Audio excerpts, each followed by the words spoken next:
Bienvenue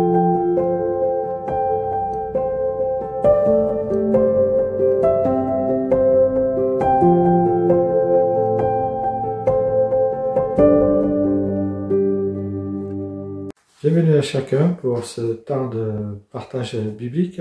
J'ai choisi un texte de 2 Timothée 4 où il est dit « Car le temps viendra où les hommes ne voudront plus rien savoir de l'enseignement authentique. Ils supporteront pas la saine doctrine, ou on pourrait dire enseignement juste, mais ils auront la démangeaison ou l'envie, suivant les traductions, d'entendre des choses agréables à leurs oreilles, et ils ajouteront, ils se tourneront ou choisiront une foule d'enseignants ou de docteurs, suivant les traductions, selon leur propre désir. Tout cela pour venir à notre propre nature humaine qui est ainsi faite, et qui elle-même est toujours en quête de nouvelles émotions, sensations et expériences. Et cela est ancré profondément en nous, et depuis la nuit des temps, c'est comme ça, ce sera toujours comme ça, parce qu'on est des êtres émotionnels. La nouveauté, on sait que ça attire toujours les foules, et même les chrétiens peuvent être avides eux aussi de nouvelles sensations, de nouvelles expériences spirituelles. Et j'aime bien cette phrase d'Henri Blocher qui dit, il propose plutôt quelques principes concernant le rôle de l'expérience spirituelle ou de l'expérience de tout chrétien. Il rappelle que l'expérience ne suffit jamais à conférer l'autorité de la doctrine à une thèse. Sola les scriptura. Il invite ainsi à ne pas condamner une opinion qu'accréditerait l'expérience si elle ne contredit en rien l'écriture, mais quand l'expérience ou la tradition prime sur l'écriture, nous nous mettons en danger de dérive doctrinale, comme on dit, puisque notre expérience devient la norme, et elle finit par devenir, pour certains même, une source de connaissances ultimes, remplaçant ainsi la Bible, qui elle est inspirée de Dieu, et qui nous est donnée justement pour nous enseigner, pour nous convaincre, et corriger aussi certaines dérives que nous pourrions avoir ou prendre dans notre vie, dit Paul dans 2 Timothée 3,16.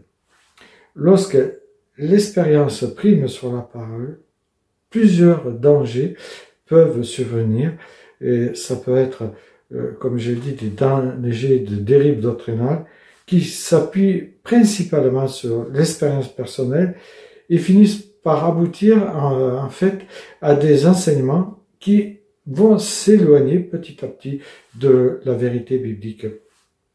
Deuxièmement, je dirais que reproduire les expériences spirituelles peut être préjudiciable pour notre propre foi, car chaque individu doit et a une relation unique avec Dieu, et tenter de copier les expériences des autres peut conduire à des réelles déceptions spirituelles.